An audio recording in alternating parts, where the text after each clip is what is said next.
Hello viewers, let's quickly look at what we are having here. Cracking and reforming. Now, most of us we've heard of cracking before, right? Of course. So, but we don't really know what it means, or we don't really have in-depth knowledge concerning cracking. And we don't even know the purpose of cracking. We don't know the purpose of cracking. So let's look at this class.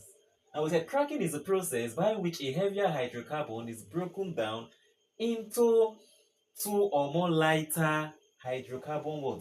Molecule. Now we know that during the fractional distillation of crude oil, the crude oil is separated into different fractions, right? Yes, you know now from your crude oil we get petrol, we get diesel, of course we get kerosene also, right? And we also get the one you call lubricating oil, and even bitumen, the one used in road construction, of course. So we get all those things from, we call them petroleum fractions, or fractions of what? Crude oil, because they are gotten from what? Crude oil. All those things, when you separate crude oil into its component fractions, those are the things that you get. So both petrol, kerosene and diesel, they are coming out from crude oil. I believe you know that already. So, but there's a problem. After carrying out fractional distillation, yes, we know you are going to get petrol, you are going to get kerosene, and you are going to get diesel. But the petrol that you are going to get is going to be very small, compared to the kerosene and the diesel that you are going to get. So even though you are getting petrol, kerosene, and diesel, you are going to get more kerosene and more diesel compared to your what? Petrol. And you know, in this world, petrol is of high demand compared to kerosene and compared to what? Diesel.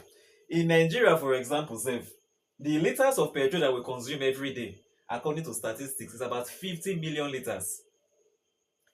Kerosene is just around 8,000 million, sorry, it's just around 8 million liters. So, and diesel around 10 million liters at most. Whereas petrol is about 50 million liters.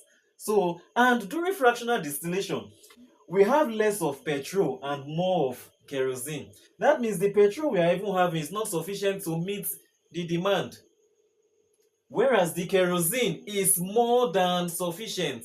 In fact, some would even waste. Same thing with diesel. Huh? So there is need for us to increase the quantity of what? Of petrol. Now, how do we increase the quantity of petrol since the petrol is not much?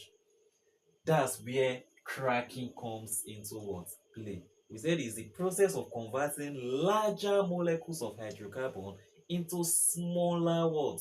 Molecules. Check this place and see. Are you not seeing a molecule of kerosene? It contains about